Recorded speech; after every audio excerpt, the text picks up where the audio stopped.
estaba conversando sobre ese último libro de... No, eso es otra cosa, no estamos Burstyn. en... No, yo estaba... Sí, que me encontré con algo interesante, que el otro día te pregunté a vos sobre la mayéutica socrática, y claro, es el parto, pero leyendo hoy ¿cómo se llama? Burstyn. A Burstyn, sí, A Burstyn, Burstyn. sí, Burstyn. Daniel J. Está mucho más claro con una explicación que está en la República de Platón, que es la cueva donde no hay luz, y cuando sale a la luz, esa es la mayéutica, lo explica, sí es un parto, pero mucho mejor explicado, ¿verdad?, que lo que originalmente leí yo de Platón. Es decir, es más hábil para explicar las cosas Burstyn que Platón. Ah, bueno, es que... Sí. Es que Burstyn es un explicador. Sí, exacto, sí, pero Deberíamos escribir qué un libro bien. titulado Los explicadores. Los explicadores, sí. Sí, a propósito de la explicación, que de la que hablamos el otro día, religiosa, la explicación. Bueno, se justificaría desde ese punto de vista, sí. No, pero de veras, que me llamó la atención la habilidad con que interpretó aquello. Sí, es lo que sorprende, es que te explica con una gran claridad cosas que te costó mucho entender o no llegaste a entender. Sí, porque te hablan de que es el parto, pero bueno, el parto, sí, pero que, no, es la desembocadura donde encuentra la verdad. Sí. Es muy bien explicado, ¿no es cierto, compañero? Lo veo pensando. Estaba tratando de recordar. Sí. Pero sí. Está en la República. De Daniel Burstyn es esa capacidad que tiene para explicarte las cosas más abstrusas. Las disecta y las vuelve a armar con una lógica tremenda.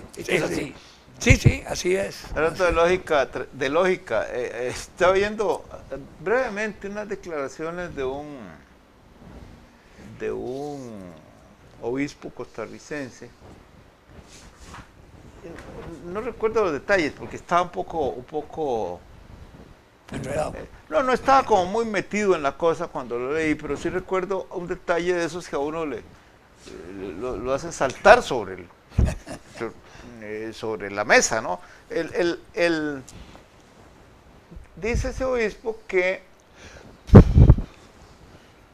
la iglesia no puede permitir sacerdotes gays. Sí. Bueno, ese es un tema muy frecuente. A mí no me preocupa mucho. Pero en todo caso, yo lo leí. Pensé, qué raro, como que lógicamente es extraño. ¿Qué importancia tiene si son célibes los sacerdotes en la iglesia católica que sean heterosexuales o homosexuales? No, claro, no pasé de ahí, pero de verdad me quedó esa casi. ¿Por qué decir eso? ¿Ah? ¿Por qué decir eso? Sí, no tenía esa pregunta. Sí, porque yo no llego, si son célibes por definición. Sí. Entonces no tiene no tiene decir que como diga no permitimos sacerdotes rubios, no. Tampoco no, yo no le había dado esa connotación, pero es cierto. Te digo que es un detallito que de pronto... Sí. Y seguir recto, porque el asunto ya no... Me puse a pensar en otra cosa, en la ensalada de la tarde y esas cosas, pero... Pero tenés razón. Okay. No, de veras, claro, yo no le había dado esa... ¿Por qué salir a decir eso? Entonces, claro. Es que entonces que se entiende que no va a cumplir su celibato. Justo, por ahí se parte de la premisa de que el celibato no se va a cumplir. Bueno, la implicación de eso podría ser que en general el celibato no se cumple. Entonces ya ahí estamos. ¿Y por qué no se va a cumplir eso? Porque si eso es importante, entonces... No, pero perdón. Si no es... El mismo riesgo existe de que se cumpla o no se cumpla el celibato. Por eso. Pero estamos hablando... Si es heterosexual. Pero ya vos te fuiste al fondo del asunto. Ah, sí, claro. Nosotros estamos hablando de la forma, es decir, de la salida del obispo costarricense. No, yo lo leí y me llamó la atención. Bueno, no tiene importancia. Es decir, me puso a pensar. Bueno. Pero le pasé por encima, como vos dijiste. Porque es ese tipo de cosas que ni siquiera uno se plantea, pero que una vez que la plantean... Pero fíjate que se convierte en un boomerang. La afirmación esa, estamos analizándola y sí, es decir, es un boomerang. Eso es lo que estamos diciendo. Sí, claro, claro. Sí, bueno, no es como para rasgarse las vestiduras. Si todos nos rasgáramos las vestiduras, literalmente andaríamos desnudos, ¿verdad? Andaríamos chingos. Chingo dicen en Costa Rica. ¿En qué otro lugar dicen chingo? Que yo sepa. Nada más, en Costa Rica. Bueno, en los países donde Chingoreto. yo he estado nadie dice chingo. Pero vos has estado en todos los países. No, hombre, no en todos. Se te ha metido. Mira, Miro. siempre decís, como yo era de la... Ya va con el... Como yo era de la naviera, Con la onda. tuve que ir, y lo mismo decir Nicaragua que Estonia. Sí, pues, sí. ¿En cuál país dicen calato? Para decir chingo. ¿En Cuba? No, No sé. No, yo sé que hay un país donde dicen calato. Calato. ¿Sí? Para decir que... Ah, bueno, ya sé. En pelota dicen en Colombia. En Perú. Empelotado. En Perú, porque hay en una Para decir que... Chingo. Chingo, Empelotado, dicen allá. en una pelota, novela... chingo en pelota, dicen en Costa Sí, Rica. también dicen Yo creo que es aquí. una novela de Vargas Llosa, creo, pero sí es de un escritor peruano, estoy seguro. Un individuo entra desnudo corriendo a un estadio, y entonces la palabra que sea es calato. Ajá. Calato. Sí. Bueno, este es el chingo peruano. Sí. Para todos. Entonces decir calato de nombre, ¿verdad? Sí. El uso de palabras así como muy aislado es complicado solo para los traductores, porque una vez que uno llega al país donde va a estar un tiempo, Y aquí lo curioso es que el chingo ya después lo empezaron a usar chingo de tal cosa. Por eso, chingo de, sí, ya le dieron una connotación más sí. amplia al chingo. ¿Eh? Desnudo, claro, sí, chingo de nombre, quiere decir Chingo de nombre, sí, entonces, quiere decir que tiene un nombre. Sí. Sí, Chingo de carro. Chingo. Palo de carro. Palo de carro. Eso a usted se lo dicen cada vez que pasa. sí, claro, A a nosotros no. Pero a nosotros dice, ellos el perolito de. El perolito, que es otra expresión, ¿verdad? Perolito. Burlados. Así que. Pero así es. Sí, Así- chingo de... Es un tiquismo. Chingo de mujer, dice. Un mujerón. Eso nunca lo he oído. Yo sí lo he oído. O tal vez usted lo ha dicho. No, yo lo he oído. bueno, Chingo. Ahora eso Chingo chingo de mujer tiene su complejidad, ¿verdad? Pues no, eso sí, es tan sí, fácil claro. Sí, claro que tiene su como complejidad. Mira que- Es mejor no decirlo. ¿verdad? yo no lo usaría, yo no lo usaría. No lo usaría. Porque se puede caer un chingo de dientes, además. Sí, Pues sí, claro. Chingo, qué palabra más extraña, ¿verdad? Chingo chiringo, decía. Como. Chinga chiringa la vieja dominga. Chinga, chiringa, la vieja dominga. Sí. Eso me suena a Carmen Lira, ¿verdad? No, No, no No, está ahí. está en Carmen Lira. Ni está en Aquileo. Chingo, chiringo. Sí, pero además se decía chingo, chiringo, chinga, chiringa, la vieja dominga. Sí. Es decir, era un decir muy Muy frecuente. tico, sí, muy frecuente, sí. Sí. Debe tener más de 100 años. Sí, claro. Y claro. ya ha desaparecido. Mi abuelita la decía Sí, y mi la mamá la mía decía. también. Sí, claro. Chinga, chiringa. En eso somos especialistas nosotros, en las cosas que decía la abuela. Sí. Sí. Es como el... No, es que qué horror, cómo el idioma cambia de generación a generación. Es completamente. Pues completamente... Sí, Pues, nosotros- decir generación de por medio, digamos. Sí, nosotros decíamos maje y ahora dicen mae. Sí. Bueno, eso... Le quitaron la jota. No, pero y ahora lo usan para todo. O sea, mae. Bueno, eso de que le quitaron la J es también tiene una implicación. Sí, claro.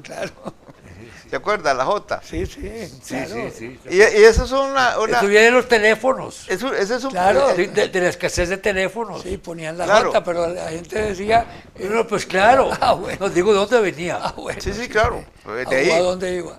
Pero por eso... Uno le prestaba la J a alguien. Entonces, Sí. El claro. teléfono de uno con una J previa estaba en otra casa. Lo que sí, claro. Está muy bien. Claro que está muy bien. La J está en otra casa, claro.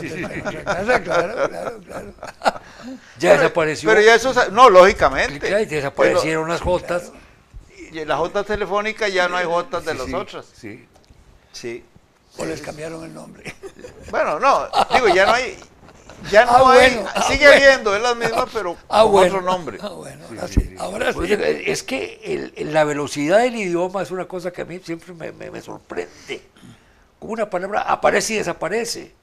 Que pocas palabras se Pero qué quedan. curioso, don Alberto, la palabra pluscuamperfecto tiene siglos y nunca ha desaparecido. Fíjate, hay una cosa muy curiosa. Yo les recomiendo que lo hagan porque denle una ojeada al diccionario de costarriqueñismos de Gallini. ¿Qué cantidad de cosas hay ahí que uno no sabe lo que son? Sí. Sí, pero eso- Comprate el librito del gringo ese que se llama Cosas Ticas. Yo lo tengo. Bueno, ahí hay un montón de Sí, explicaciones sí. también, muy interesantes. Y no hay posibilidades de... Yo conozco gente que pretende que eso se contenga, ¿verdad? Y es como pararse en medio de reventazón con un guacalito, a ver si lo Que se contenga qué. y ese proceso de No, pero no hay forma. Que las palabras enriquecimiento. entran y salen y desaparecen. Sí, y aparecen. claro, no hay manera. Y ese es como el caldero donde el Vos idioma... sabes, yo se tengo la des- impresión, claro, habría que estudiar bien el asunto, pero de que los que crean el idioma son los niños en las escuelas, y se los llevan al colegio, a la adolescencia, hasta que se hacen viejos, entonces vienen otros. Pero el Es una idioma, explicación muy razonable, ¿verdad? ese idioma no nace entre la gente adulta, nace entre los estudiantes, sean escolares o colegiales. Por eso se arma el idioma. Don Alberto, el Entre la otro gente día joven. voy a romper un momentito con esta plática porque de veras me llamó la atención y me impresionó la muerte de Tuso Portugués. Que a mí me sí. impresionaba, me lo encontraba en el Teatro Nacional, me lo encontraba. Él tenía Sí. entrada en el Teatro Bueno, esa Nacional. parte no la sabía, ahí decía que era, yo creí que él iba simplemente. Graciela Moreno Pero- se dio cuenta que Tuso Portugués no perdía. Adoraba la y música le dio una clásica. tarjeta. Sí. Graciela Moreno, yo estaba en la directiva del teatro. Sí. Y Graciela le propuso, démosle una tarjeta para que entre. Fue una persona interesantísima, indudablemente, ¿verdad? Es decir, no solo en el aspecto de boxeo, que sí, fue un pegador que boxeó en los mejores lugares. El mejor del que hemos mundo, tenido. sí. Y Sino que era un hombre Era una preocupado. persona, Sí, una persona decente. decente, Sí. con gustos exquisitos. Sí. Bueno, en paz descanse, ya murió, pero a mí, donde lo leí y vi un montón de cosas, me impresionó, porque yo lo conocí muy bien. Yo me iba al gimnasio de aquel entonces, se llamaba Es que tenía un paseo de nombre los de- estudiantes. No, tenía un nombre de qué? deporte español, El frontón. el frontón. El frontón. En el frontón, ahí había el gimnasio, ahí se entrenaba él. Y yo iba mucho a verlo y a conversar, y me gustaba, siempre me gustó el boxeo. Y de veras hice cierta amistad. Era un tipo Era decente, agradable. Era un buen ciudadano. Eso, definitivamente. Y en toda su Definitivamente, conducta creo que fue es la el mejor conducta homenaje que le puede hacer siempre uno a él. de un hombre correcto, Sí. de un hombre con afán de cultivarse. Tenía muchas virtudes. No, y es muchas que virtudes. nunca, habiendo sido lo que era un boxeador, no era pretencioso, ni matón, ni jamás. ¿no? Era un señor, ¿no? Eso que decías vos. Sí. Roberto diría, era una dama. Sí, Roberto decía así. Sí, Pues, yo sé, era una dama. frase de las Sí, abuelas. De las abuelas, sí. Era un señor, indudablemente, un caballero. Sí, era un caballero. Un caballero. A mí me ha dolido mucho porque yo fui partícipe de la entrega de una tarjeta para que entrara a cualquier función del Teatro Nacional. Sí, Muy y bonito, eso no surgió conocía eso porque él iba, no era porque... no, porque es iba. que era porque él iba. Sí, claro, lo veíamos ahí. Sí, pero hay una mención ahí muy interesante en ese articulito que publicaron, que A mí se me fue, leí el titular y no leí el él artículo. abría las ventanas de su casa y ponía la música clásica a todo volumen, Bueno. para que en la vecindad lo oyeran. Y a las hijas les decía, vea, oiga esto, cierre los ojos, porque la música le habla. Qué cosa más linda, ¿verdad? Sí, poético, Sí. increíble, ¿verdad? En fin. Sí, yo cuando yo era No escribir algo sobre él. jovencillo. Sí, vale la pena. Y en Alajuela, pues recuerdo que se vivió una gran emoción cuando él peleaba en el extranjero. Claro. Era un acontecimiento nacional y se sentía un gran orgullo por su desempeño. Me acuerdo. El país lo quería. Sí, claro. Hay un boxeador que yo Y recuerdo en el ese nombre porque entonces era radio nada más, ¿no? Sí. No, sí. Hay Sí, un sí boxeador había de que yo sé que televisión. existe. No había. Si la televisión empezó ahí. Con Mario Chande. Por eso, ¿eh? Sí, No, eso yo fue creo que no, antes, porque hombre. la televisión en Costa Rica Sí, comenzó. en tiempo de Ulate 60. y Figueres. No, ya él estaba fuera del ring, Sí, digamos, sí. cuando... Yo me acuerdo de algunas peleas, por ejemplo. Padillón. Padillón, Sí, eso iba a decir. sí, Padillón, Que me acuerdo que estábamos en la universidad y Padillita, le decíamos Padillita. Y entonces llega, muy serio, era el profesor de Derecho Penal. Y dice, ahora me van a tener que decir Padillón. Y todo el mundo se murió de risa. Qué viejo más Encantador, ¿verdad? Yo sí me empeñé y logré. Yo tuve Estuve una gran amistad. en la directiva del Seguro Social que se le hiciera justicia. Padillón. Él es el creador del Seguro Social. Claro, Y- claro. Y por Sin eso duda. bautizamos, yo me empeñé en que se bautizara con la unidad esa Pero de Plaza Víquez tenía y que se ese- pusiera un el busto de él. profesor más cordial que Sí, vi sí, yo sí. ahí en el Y, y que se le hiciera, se bautizara con el nombre de él, esa instalación, y además de que se colgara un busto de él como el hombre. ¿Por qué? Porque así como se sabe que son obras del gobierno de Calderón Guardia, sí, pero se sabe que el empeñado en la Universidad de Costa Rica fue don Luis de Mecho Tinoco, Claro, Mechito. y que el empeñado en la Caja de Seguro fue don Guillermo Padilla. Fue Memo Padilla, claro. Claro. Sí. Además, redactor de una cantidad de cosas de la A mí me tocó estar... La ley orgánica de la Caja de Sí, Seguro. sí. A mí me tocó estar un tiempo con él en el Consejo Universitario, muy corto, pero Sí. él era decano de la Facultad de Derecho. El periodo en que yo estuve en el Consejo Universitario coincidió en parte con él, porque después me tocó con Eduardo Ortiz. Ah, Eduardo Ortiz era compañero nuestro y profesor tuyo. O estaba... No, yo no estudié Derecho, así que no fue profesor Sí, mío, sí, pero, sí, sí, pero claro. era... Este fue el que vos le dijiste, ¿verdad? Ah, bueno, no, pero... Después del play, bueno, vos vas a hacer el cuento. Sí, claro, Ah, claro, claro. No, pero... Ahora va a decir que no es cierto. No, sí es cierto, pero el bueno. contexto lo hace leve el asunto. Lo que pasa es que Hugo Muñoz se empeñó en hacerlo grande, ¿verdad? Porque me tenía mala voluntad. Entonces, Huguito decidió que me iba a hacer la vida imposible en ese caso, como en otros, y entonces... Él nos contaba una vez, me refiero a Padillita, al doctor Padilla Castro. Empezaba una clase y las hacía muy amenas. Era un maestro, tenía esa virtud de saber enseñar. Y de repente, entonces decía, hagamos un paréntesis, que ahí que venía entrando, me preguntaron sobre la guerra con Panamá. Y entonces ahora les voy a empieza a contar la vaina y entonces, vean, esta mano, hay algunos pícaros que dicen que es la mano de oro, porque gracias a esa mano me mandaron a estudiar a Francia y estuve y contaba, pues se moría de risa con el cuento de la mano. Bueno, hay una historia adicional en esa, yo sí le he contado aquí. Hay que terminar esto. Bueno. No, para que termines, es lo que quiero. De la mano de Guillermo Padilla. A Guillermo Padilla lo mandaron a estudiar a Francia, Sí. el gobierno de Julio Costa, porque había peleado en una guerrilla cubana. Y a León Pacheco también lo mandaron. Sí. ¿Por qué? No sé. Bueno, eso es lo que... Bueno, la pregunta es... de dos fuentes Sí. que nunca se comunicaron entre sí, ni creo que se saludaban, que eran don Pepe Figueres y don José Marín Cañas. Pero hasta físicamente se parecían. ¿Qué fue? A mí se me parecía.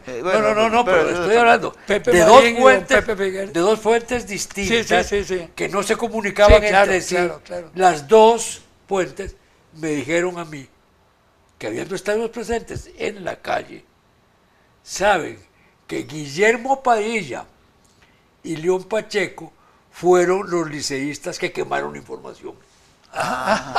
Bueno, aterricemos sobre la quema de desinformación.